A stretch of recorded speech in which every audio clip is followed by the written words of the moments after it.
Hi guys, welcome back to my YouTube channel. I'm so happy you guys are back. For my new subscriber, welcome. For my returning subscriber, welcome back. So today we are going to talk about something called financial infidelity.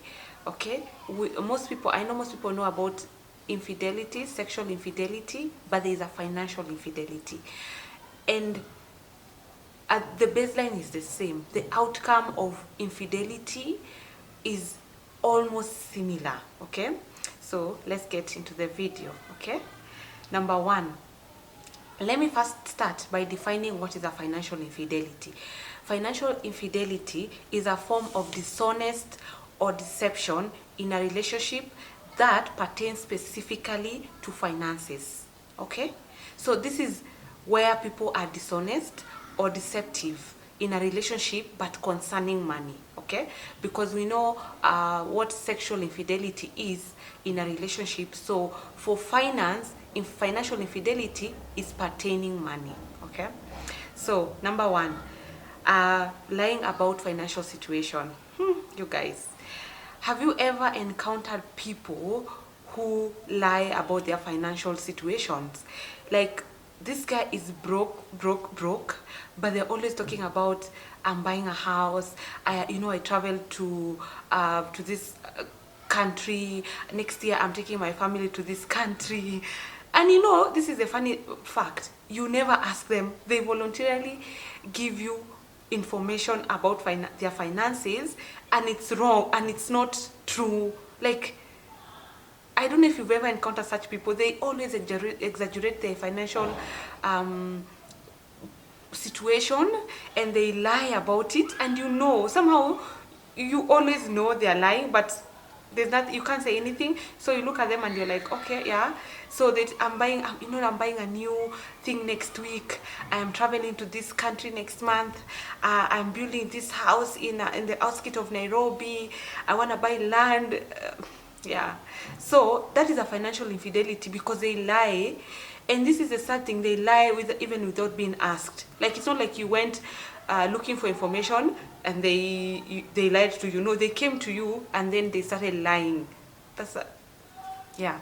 Number two, borrowing money and not paying it back. You guys, we discussed about it. There's a video, I'm going to link it. I talked about it.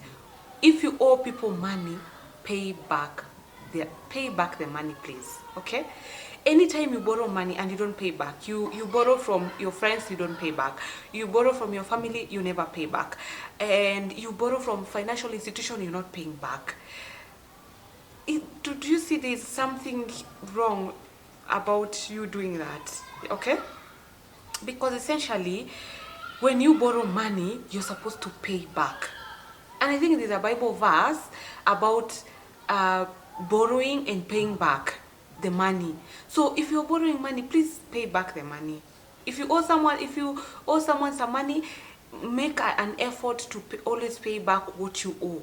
Because if this person did not give you this money as a gift, because some will tell you, I'm giving you this amount of money, but look at it as a gift, I don't want it back.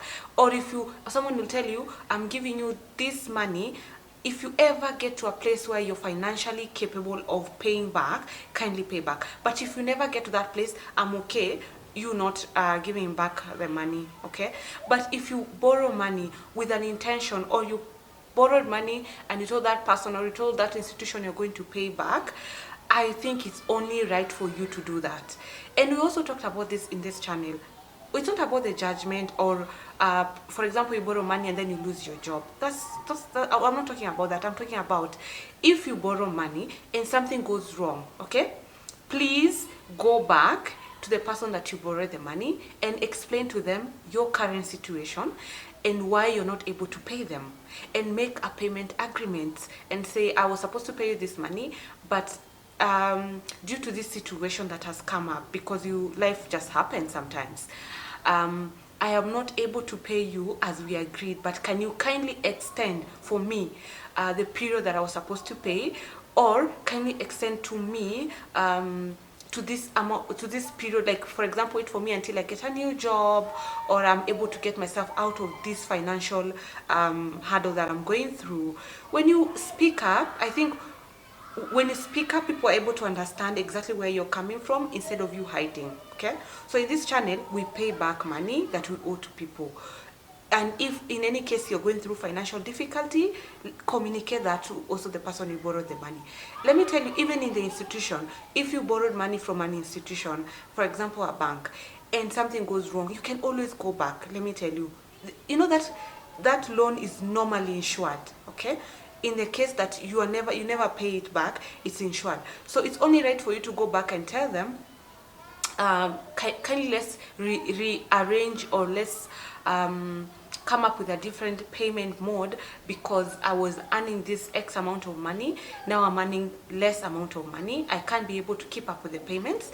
Can we restructure this facility to be able to make me manage to pay? Because you see, while in most cases they will listen to you, because they know if they don't listen, you can default and there's nothing they can do about it.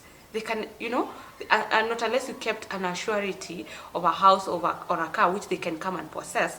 But if that loan was an employer's loan, where there's no any sort of an asset to that loan, then it means they are bound to lose. So in most cases, financial institutions will listen to what you have to say. Okay, so that's a financial infidelity. If you're doing that, in this channel, let's pay back what we owe, even if it's in small bits. Okay, and another thing is using people's information or financial information for your personal gain. Okay, you've seen these people where some people will get to they probably these people are working in an institution, in a financial institution, and then they know your financials, they know how much you're saving, they know how many times you come to deposit money, they know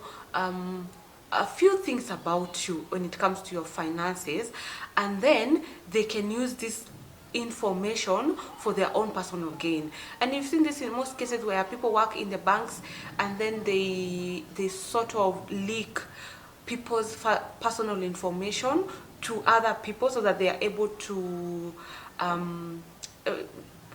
get robbed or something. And I don't know how to say it. Like, people know your finances, and it's supposed to be a very confidential situation, and then they use it for them to get your money in some sort of way. Okay, which is wrong. Honestly, that's not your money. If you're working in a financial institution where you're able to access people's finances and people's personal information, please be diligent in how you handle that information, and be very careful how you speak about people's information out there. It's not in your place to actually go spreading people's information to other people just because you want to gain on your gain. Okay. Another thing is when you use your company's assets for your personal gain. Okay. An example is if you're working in a company where you have been given the opportunity or the privilege to handle finances in a massive way. You're the one who is handling company's credit cards, you're the one who is handling the company's cash flow, you're the one who is handling the liquidity of the company, so you're the one who is handling the day-to-day cash. You might be tempted to use that for your own personal gain. So some people actually swipe a company's credit card to buy things for themselves. Okay, so if you fuel a car for your company, for example, you have a credit card for the company that you use to fuel the company's car, you end up using the same credit card to fuel your personal car. Okay, or another example is when a customer are paying in cash. So some people take that as their money, and they use that money. For example, in institutions where you collect money for the whole week, then you're supposed to submit the money back at the end of the week. So you take that money, you do something personal with that money, and then before the end of the week, when the money is required, I will have returned back the money. It's not your, let's speak the truth here. it says something about you when people can't trust you. If you cannot be trusted with people's cash or people's, if a company has seen something in you and they trust you to do to take care of their assets, their finances, their money, it's only right for you to uphold that standard. It's only right for you to actually don't use what does not belong to you.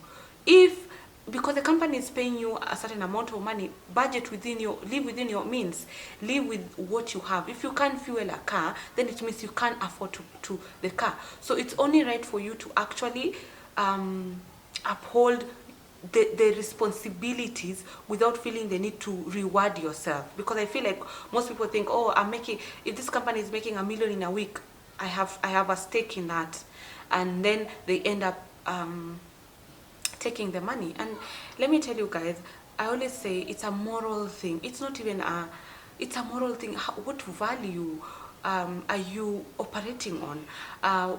What moral obligations have you put upon yourself? Okay, because they might not be knowing that you're using the company's resources for your own personal gain, but you know what you're doing is not right. Okay, and let me tell you, this is why I feel like currently it's not like there are no jobs out here. It's just that most people will prefer to employ less employees because of the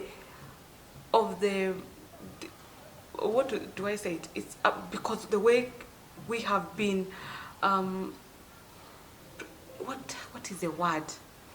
It's the way we present ourselves when it comes to being employed, and the infidelity concerning money, and the stealing and the greed. So most people are cutting back on the employees because why do I have to keep all these people when they can steal from me? So I hire 1 or 2 people to control the stealing. Like, it's not even, the jobs are not there. Is the more you hire, the more you create a cartel of thieves, like people who steal from the company. Okay, so, and this is a very sad, for me it saddens my heart to see especially the foreigners being very careful as to how they hire in Kenya especially, because they're always like, you have to be careful how you hire, because Kenyans have a way of just pulling the rug below you. You think you have money, and you see your company, or you think your company is growing, and the money is leaking. There's a way that the people have opened a back door where they leak money, or they steal from the company, or they, and it's a very bad situation, because these few people end up creating a very huge crisis for other people. Imagine the people who are coming out from the university and they don't know about these things, then they're integrated in an organization where people are stealing. So they start, even they're taught how to steal when they have not even learned how to be patient in growing themselves.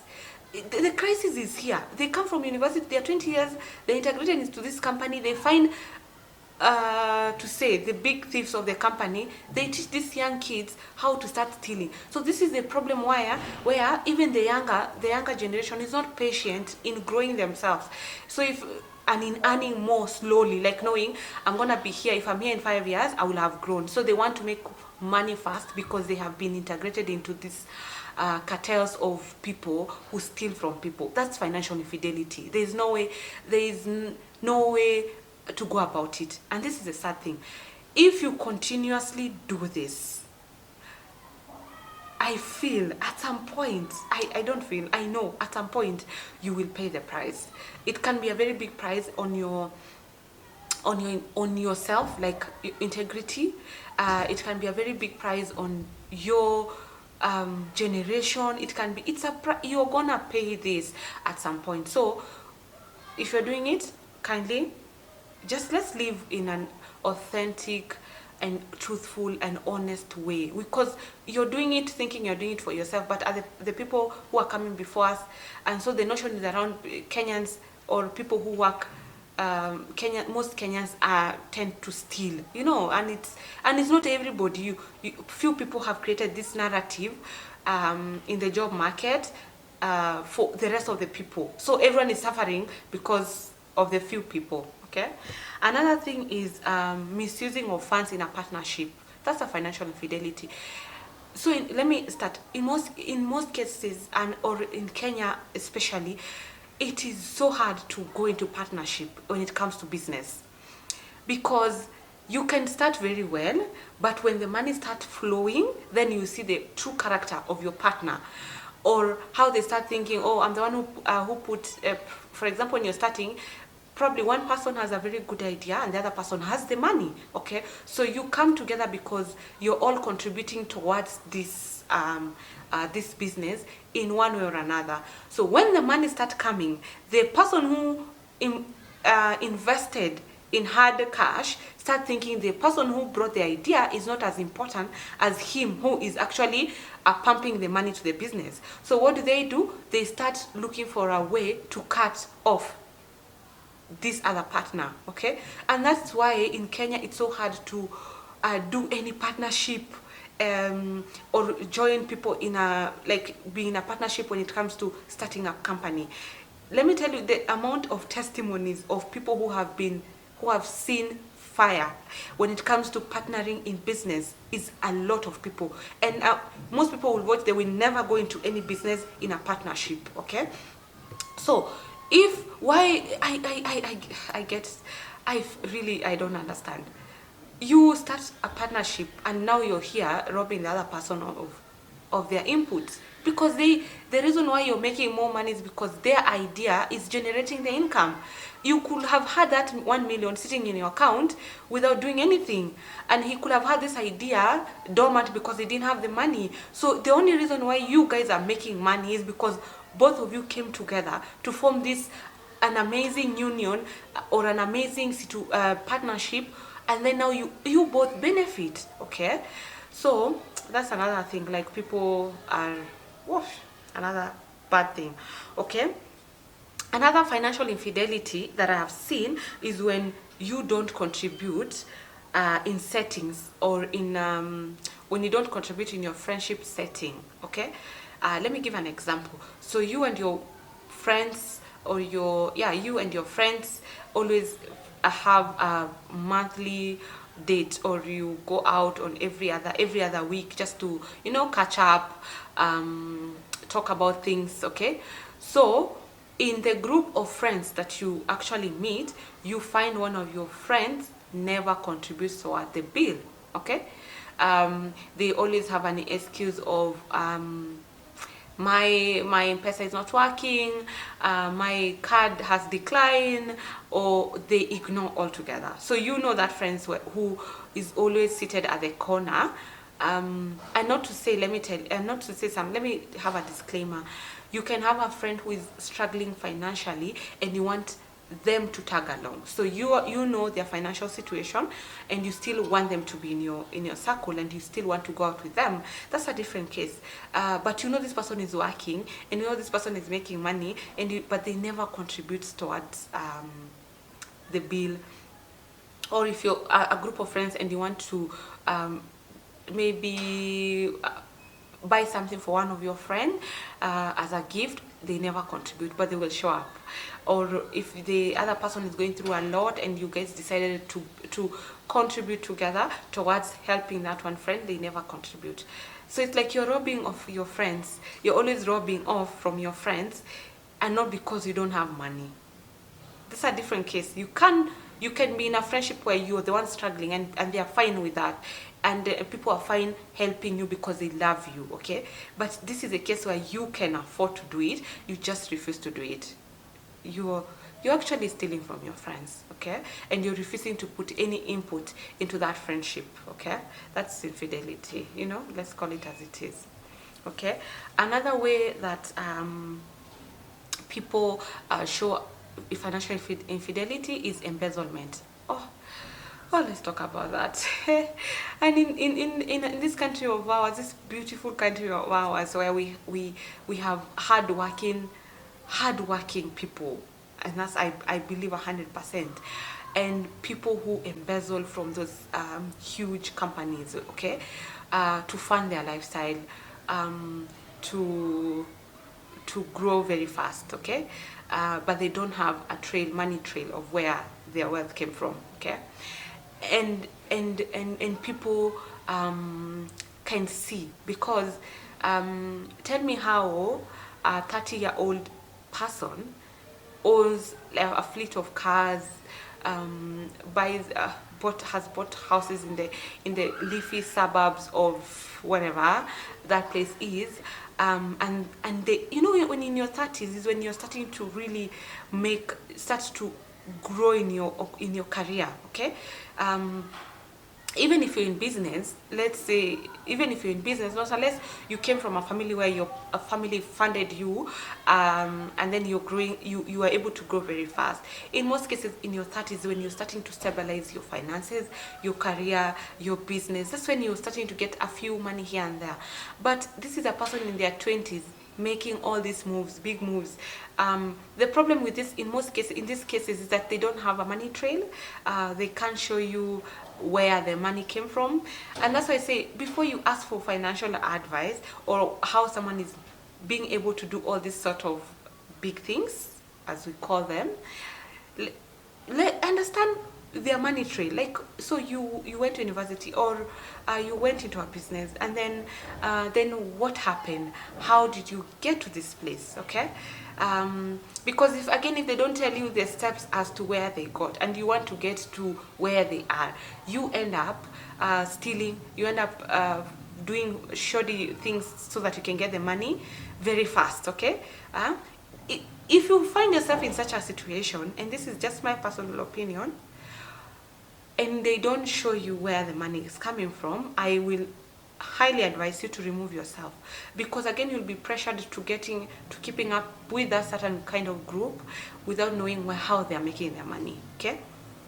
If it's coming from a family, for example, you know, their dad used to sell cars, so he was able to fund their first cars to importing into the country, and then that's why they are able to really, like, you know, grow very fast. That's a different situation, okay? But and also in that situation also is because probably these kids, or this guy or this person used to work in their dad's company, so they were able to understand a lot of things. So by the time they are leaving university, they have a lot of information on how to run a car yard. Okay, that's a different case, you know, because even again, you have seen kids whose parents have funded their businesses and they didn't have a baseline, they end up closing those businesses, okay? But those who grew up knowing what their parents were doing, how the business was being run, how they were able to make money, those kids are not the same as the people who've just been funded. They know, they have worked in their family business, they know how it operates. So it's only right for these parents to actually help them grow in their own. So that's how you find a 30-year-old making money and making bank, because they were able to sort of copy what their parents were doing, and their parents were able to fund that situation, okay? But for you to get someone who has no any sort of money trail, please remove yourself, because you may end up just being in a bad situation in terms of you getting to that place, okay? So, you know, I will let me read a small a verse in the Proverbs 13 verse 11, and it says, just, you know, so that you can understand, because here we talk about money, but we also relate the money situation to our spirituality. That's just how I like linking my linking the things I talk about. If there is any reference to our spirituality, then it's okay to actually link it, okay? So in Proverbs chapter 13 verse 11, it says, wealth hastily gotten will dwindle, but he who gathers little by little will increase it, okay? So this is what I'm saying here, okay? Financial infidelity comes from I feel like it comes from you not understanding your value, like your value system, okay?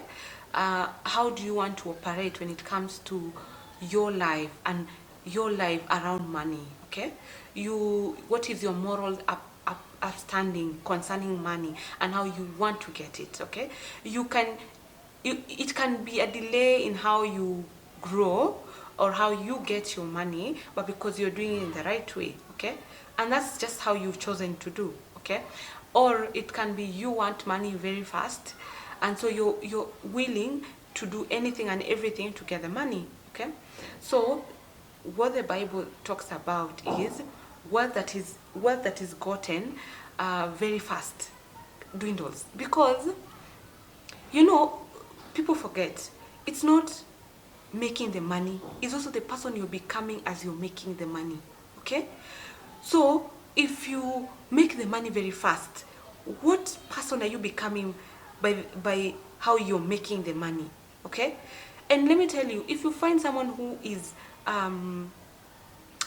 whose morals or values are not honesty, that's how they end up being they end up being financially committing financial infidelity, committing sexual infidelity, because they're not trustworthy people, period. Like their grounding is not honesty, their grounding is not diligence, their grounding is not hard work, or their value system does not revolve around working for your money. So they will be doing anything and everything, okay? And as I say, pick people. If you see people doing other things, be careful even how you get into partnership. If this person shows sort of a value system that is not aligned with yours, please don't even join together, even in a partnership. Because if this person doesn't believe in honesty and you believe in honesty, believe me, at some point you can't work, because even the Bible is very clear, if two do not agree, they should not work together.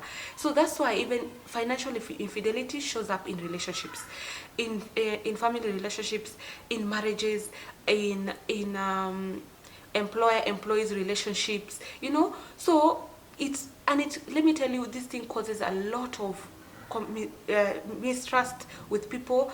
It causes such a headache, like a painful experience. Anytime you have had to go through a situation where employees steal from your company, it's a very sad situation. And you've seen people go under because the employees stole everything, okay? Or a situation where you're in a relationship, in a marriage, and one of the partner is not honest when it comes to the finances. You have seen how it ends up, okay? So I think the baseline of how people handle money should be very clear before you get into any partnership, marriage, relationship, friendship, so that we are in this together, and this is how we view money collectively. If I believe in growing slowly or honestly, then I want a partner who also believes in the same way. Like we are on the same page when it comes to, we are here, we are willing to grow, we are not going to rob people just to grow, we are not here to steal from people so that our company grows very fast. So you have to be on the same sort of platform before you join together, okay? So please guys, let's be honest in our dealing. And let me tell you, if you feel like this does not relate to you, it's okay to move to the next thing that relates to you. But I'm just talking to people who can relate to this. Like, it's the saddest thing to deal with people who have no moral, financial value. Like, it's so hard to deal with such people, okay? So I hope this one helps, and I hope you keep checking with yourself here now and then, just to grow. These videos are here just to help us jog our minds.